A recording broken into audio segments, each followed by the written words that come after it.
Welcome to today's Catholic Daily Readings from Christus Dominus Bread of Life. A reading from the first book of Samuel. Now the boy Samuel was ministering to the Lord before Eli, and the word of the Lord was precious in those days. There was no manifest vision.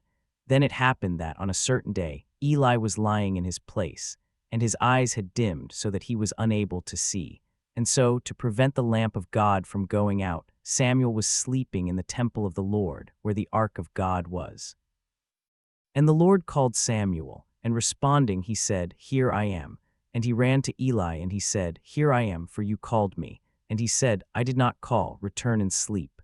And he went away, and he slept. And again the Lord continued to call to Samuel. And rising up, Samuel went to Eli, and he said, "Here I am, for you called me." And he responded, "I did not call you, my son, return and sleep." Now Samuel did not yet know the Lord, and the word of the Lord had not been revealed to him. And the Lord continued, and he called to Samuel still a third time. And rising up he went to Eli, and he said, "Here I am, for you called me." Then Eli understood that the Lord had called the boy, and he said to Samuel, "Go and sleep, and if he calls to you from now on you will say, 'Speak, Lord, for your servant is listening.'" Therefore Samuel went away, and he slept in his place. And the Lord came and stood, and he called, just as he had called the other times, "Samuel, Samuel." And Samuel said, "Speak, Lord, for your servant is listening." And Samuel grew up, and the Lord was with him, and not one of his words fell to the ground.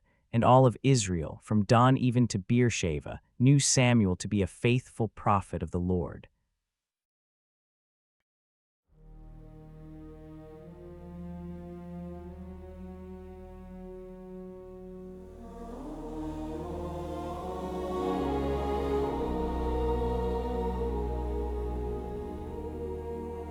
The earth is still before your throne.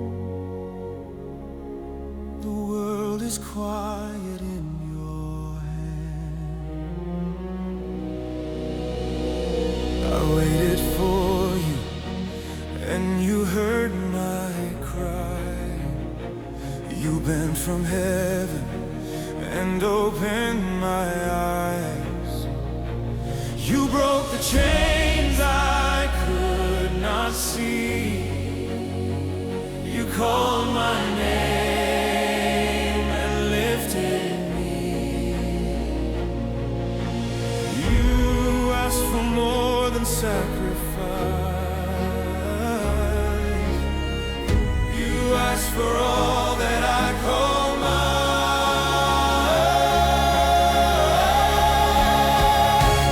Here am I,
plans, not my glory, but your command.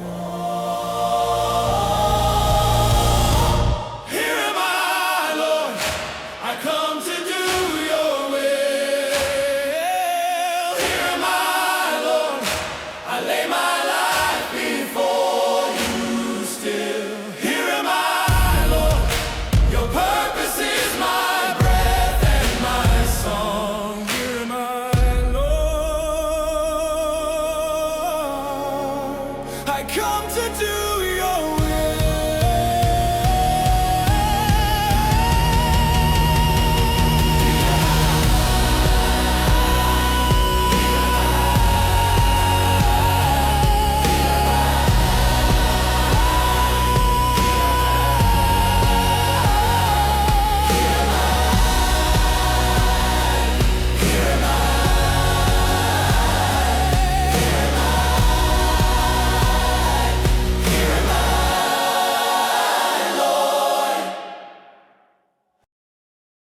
A reading from the Holy Gospel according to Mark.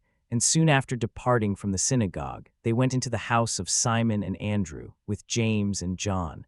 But the mother-in-law of Simon lay ill with a fever, and at once they told him about her. And drawing near to her, he raised her up, taking her by the hand, and immediately the fever left her, and she ministered to them. Then when evening arrived, after the sun had set, they brought to him all who had maladies and those who had demons. And the entire city was gathered together at the door. And he healed many who were troubled with various illnesses. And he cast out many demons, but he would not permit them to speak, because they knew him. And rising up very early, departing, he went out to a deserted place, and there he prayed. And Simon and those who were with him followed after him. And when they had found him, they said to him, "For everyone is seeking you." And he said to them, "Let us go into the neighboring towns and cities, so that I may preach there also. Indeed, it was for this reason that I came." And he was preaching in their synagogues and throughout all of Galilee, and casting out demons. Join us for today's reflection. Samuel thought it was Eli calling him in the middle of the night. 3 times the boy ran to the old priest's bedside, and 3 times Eli sent him back. "I did not call you, go back to sleep." It took the priest 3 attempts to realize what was happening, and you have to wonder if his slowness came from how rare this had become. The text tells us something devastating before the story even begins. In those days, a revelation from the Lord was uncommon, and visions were infrequent. God had not stopped speaking, but Israel had stopped recognizing his voice. When Eli finally understood, he gave Samuel instructions that would shape the rest of the boy's life. "If you are called again, say this, 'Speak, Lord, for your servant is listening.'" Notice the order of those words. The servant listens because the Lord speaks, not the other way around. Samuel was not offering to speak while God listened to his requests. He was positioning himself as the one who receives, the one who waits, the one whose job is to hear and obey. The Lord came and stood there, calling out as before, "Samuel, Samuel," and the boy responded exactly as Eli had taught him. From that night forward, Samuel grew up, and the Lord was with him, not permitting any word of his to be without effect. All Israel from Dan to Beersheba knew that Samuel was a trustworthy prophet of the Lord.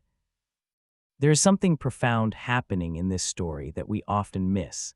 Samuel was sleeping in the temple, near the Ark of God, in the holiest place in Israel, and he still did not recognize God's voice when he heard it.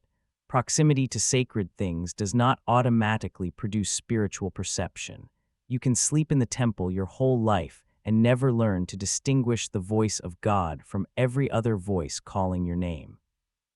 Centuries later in Capernaum, Jesus would demonstrate what it looks like when someone has learned to recognize that voice and respond to it. He had just left the synagogue and entered the house of Simon and Andrew with James and John. Simon's mother-in-law lay sick with a fever, and they immediately told Jesus about her. What happened next contains a detail that deserves more attention than it usually receives. Jesus approached her, grasped her by the hand, and helped her up. The fever left her, and she waited on them. She waited on them. The Greek word is diakoneo, the root of our word deacon, and it means to serve at table. This woman, who moments before had been burning with fever, immediately got up and started serving dinner. Some readers find this troubling, as if Jesus healed her just so she could get back to housework. But that interpretation misses something important about what service meant in that culture and what it reveals about genuine healing. When you are sick, you are dependent. Others serve you. You receive but cannot give. The moment you can serve again is the moment you have rejoined the community of the living. Simon's mother-in-law did not serve because someone demanded it of her. She served because she could, because the fever that had imprisoned her was gone, because serving is what healthy people do when they are part of a household. Her immediate service was not obligation but celebration. When it was evening after sunset, they brought to Jesus all who were ill or possessed by demons. The whole town was gathered at the door. Picture that scene for a moment. The sun drops below the horizon, which meant the Sabbath was officially over and people could carry their sick relatives without violating the law. Suddenly, every household in Capernaum that had been waiting all day started moving toward Simon's house. Parents carrying feverish children, friends supporting those who could barely walk, the possessed being restrained by family members desperate for help, an entire town's worth of suffering converging on one doorway. Jesus cured many who were sick with various diseases and drove out many demons. He did not permit the demons to speak because they knew him. The demons knew him. Just like the unclean spirit in the synagogue the day before, these evil spirits recognized exactly who Jesus was. There is something unsettling about that recognition. The powers of darkness have excellent theology. They know precisely who Jesus is and what authority he carries. Their problem is not ignorance but rebellion. They know the truth and refuse to submit to it, which is a much more dangerous spiritual condition than simple confusion. Rising very early before dawn, Jesus left and went off to a deserted place where he prayed. Here is the rhythm that sustained everything else. The whole town at the door. Every disease, every demon, every desperate need pressing against him. And before the sun came up, before anyone else was awake, before the demands could start again, Jesus was alone with the Father. The power that flowed out of him all evening flowed into him in those pre-dawn hours. The authority that silenced demons and lifted fevers was replenished in solitude. Simon and those who were with him pursued him and found him, and they said to him, "Everyone is looking for you." The word pursued suggests urgency bordering on frustration. Where did you go? The whole town is back at the door. There are more sick people, more demons, more needs than yesterday. Why are you out here alone when everyone needs you there? Jesus answered with a statement that must have confused them. "Let us go on to the nearby villages that I may preach there also, for this is why I have come. This is why I have come, not to set up a healing practice in Capernaum, not to become the town's resident miracle worker, not to meet every need that showed up at the door." Jesus came to preach, to proclaim, to announce the kingdom throughout all of Galilee. The healings were signs of that kingdom, evidence that God's reign was breaking in, but they were not the mission itself. The mission was the message. Samuel learned to say, "Speak, Lord, your servant is listening," and that posture of receptivity defined his entire prophetic ministry.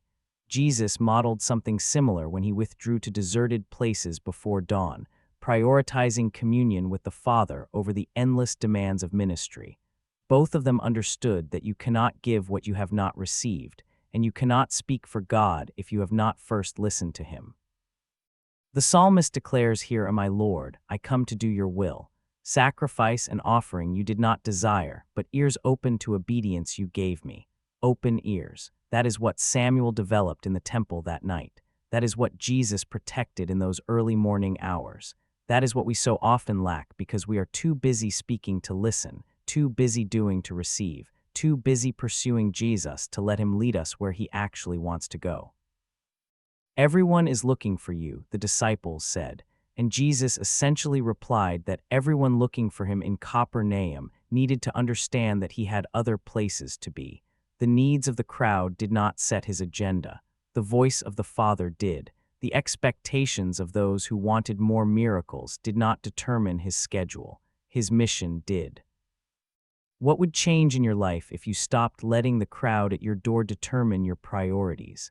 What would shift if you rose before dawn to listen before the demands began? What might you hear if you positioned yourself like Samuel, not asking God to listen to your requests, but asking God to speak while you listen? The revelation of the Lord was uncommon in Samuel's day because Israel had forgotten how to recognize the voice. God was speaking, but they could not distinguish him from all the other sounds in the night. Maybe that is true in our day too. Maybe God is calling our names in the darkness and we keep rolling over, assuming it must be something else, someone else, anything but the living God who stands and calls. Speak, Lord, your servant is listening. Those words changed Samuel's life. They might change yours too.